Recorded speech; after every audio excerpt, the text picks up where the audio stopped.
And we know the story of when Aisha radiallahu anha was being accused of being unchaste, and then how it was such a trial, for the Prophet ﷺ and for the family.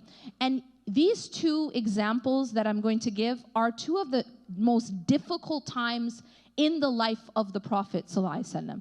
And so this is when his wife is being accused, and at this point, it was before the revelation had come, exonerating her, right? Proving her innocence. And what really struck me is what was his response. Okay, if you can imagine yourself in this position, and what would your response be if people are accusing your spouse of something like this? But look at what his response was. His response was, he went to her and he said that if you are innocent, it will be proven.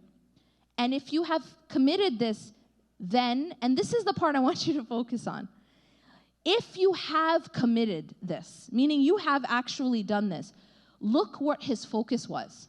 His focus wasn't, how could you do this to me? His focus was, you're such a terrible person if you did this. His focus wasn't, to shame her or to attack her. You know what his focus was? If you did this, then repent to Allah.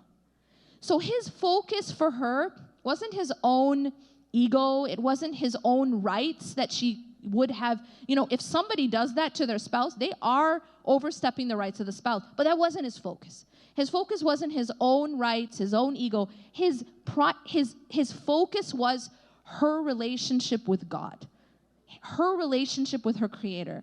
Even if you did do this, then just, make it right with God.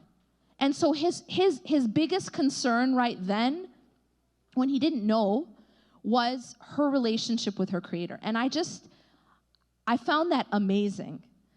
I found that absolutely amazing, that the Prophet ﷺ loved her in such a pure way that it wasn't about him and how he appeared. Like a lot of us put in that situation, we'd feel like, how could you do this to me and my reputation, right? How could you dishonor me? A lot of us naturally would think of ourselves, right? We think of what it meant for me, what it meant for how people are going to look at us, and what are people going to say, right? What are people going to say about my wife? You've dishonored the family, right? This type of thinking, whether it's the daughter or it's the wife.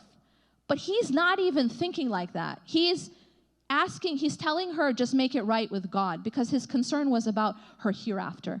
His concern wasn't about what people are going to say and the fact that he was going to be dishonored.